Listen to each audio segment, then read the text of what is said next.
Bonjour mes passionnés, je vous présente donc la suite des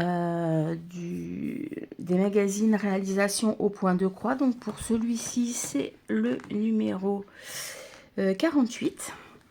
Voilà, et donc dans celui-ci vous aurez toujours pareil, hein, le matériel de base, voilà, les différents matériels et techniques. Donc du coup, donc c'est la même chose, hein. Les points qu'il peut y avoir, donc là je vais les passer vite fait parce que hop, ce qui nous intéresse c'est les réalisations qu'on peut faire. Donc dans ce magazine, comme vous avez pu le voir, il y a 11 réalisations et comme ils disent, détaillées en pas à pas et pour tous les niveaux. Donc un coussin coquelicot, donc avec les fournitures, le pas à pas pour fabriquer le coussin. Voilà. Donc pareil, hein, que la première présentation que je vous ai faite la semaine dernière, ce magazine, toutes les grilles de point de croix se trouvent à la fin. Donc vous ne les verrez pas puisque on n'a pas le droit de les montrer pour éviter que les personnes récupèrent les grilles sans avoir acheté le magazine.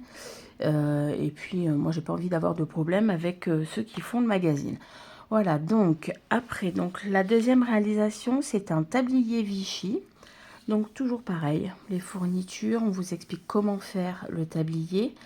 À savoir que là aussi ils utilisent de la toile tire-fil pour quand vous brodez sur un tissu je vais dire normal, comme par exemple vous brodez sur un t-shirt, pour pas avoir la toile Alida qui reste sur le t-shirt et que ça fasse pas joli, ben vous brodez sur la toile tire-fil, puis après vous tirez tous les fils à l'horizontale et à la verticale pour enlever donc tous les fils, et il vous restera plus que votre point de croix qui sera sur le tissu que vous aurez choisi.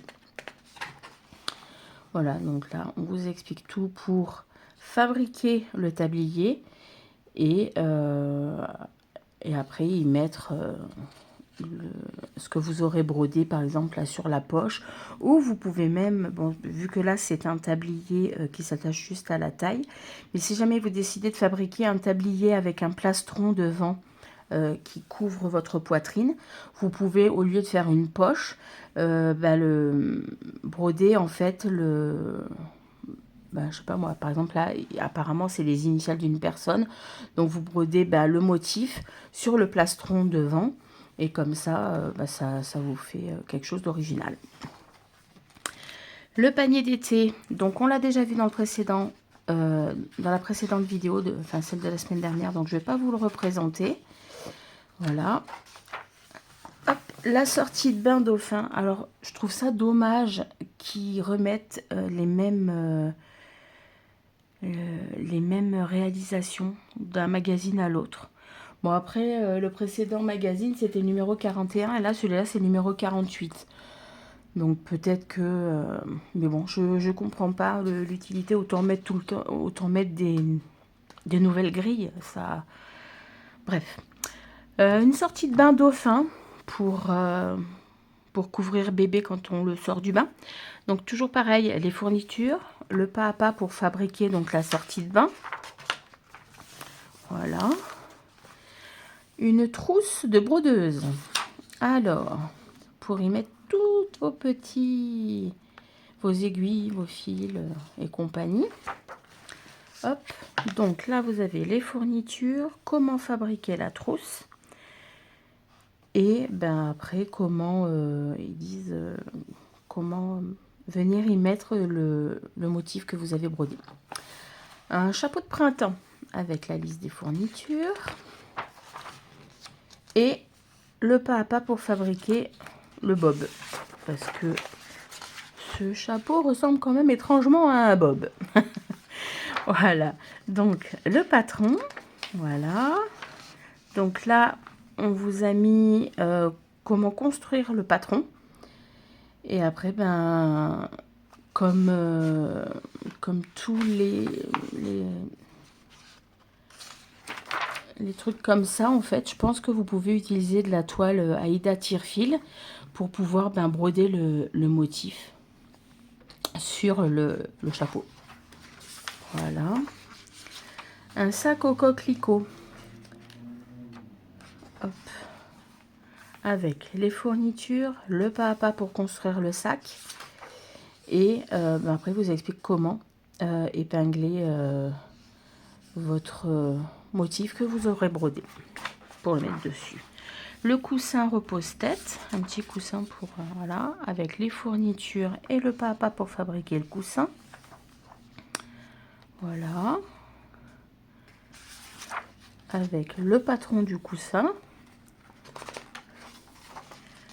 Un plumier, pour décorer un plumier d'écolier, là, ici. Donc, on vous donne les fournitures, le pas à pas, donc comment construire le plumier. On va peut-être pas forcément le construire, parce que je pense que vous pouvez acheter un plumier déjà tout prêt, blanc. Et ou là, comme ils l'ont mis, c'est un plumier, là, je sais pas si vous pouvez voir. Attendez, hop. Voilà, c'est un plumier en bois qu'ils ont peint en blanc, tout simplement.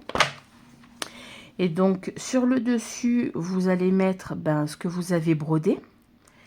Et après, vous allez pouvoir donc décorer votre plumier avec ce que vous souhaitez mettre dessus pour l'enfant. Voilà. Un sac collection d'été. Donc, toujours pareil, les fournitures, le pas à pas pour fabriquer le sac. Et pour vous dire aussi où mettre la broderie que vous aurez fait. Là, pour la mettre sur le devant du sac. Après, vous la mettez où vous voulez. Un petit sac pour les pinces à linge. Donc, vous avez toujours les fournitures, le pas à pas pour fabriquer le sac. Et après, donc je passe vite fait sur les différents modèles qu'il y a. Voilà, hop.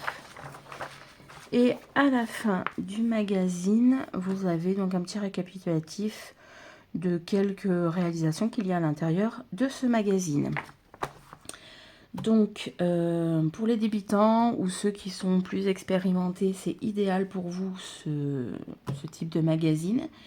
Donc, ne manquez pas cette occasion de vous plonger dans l'univers enchanteur donc de la broderie traditionnelle et du point de croix. Donc là, il y a très peu de broderie traditionnelle quand même, mais c'est surtout du point de croix. Et si vous voulez vous procurer le magazine, je pense que vous pouvez essayer de rechercher sur Internet. Donc, voilà, si vous voulez découvrir toutes les merveilles qu'il renferme, n'hésitez pas à essayer de vous le procurer. Moi, de mon côté, je vais vous souhaiter une bonne journée et de bonnes petites croix. Et n'hésitez pas donc à liker la vidéo et à commenter. Je serai ravie de répondre à vos commentaires et de voir si ça vous plaît toujours, ce genre de vidéo. Donc, je vous souhaite encore une bonne journée. Je vous dis à la semaine prochaine pour la prochaine vidéo. Bye bye!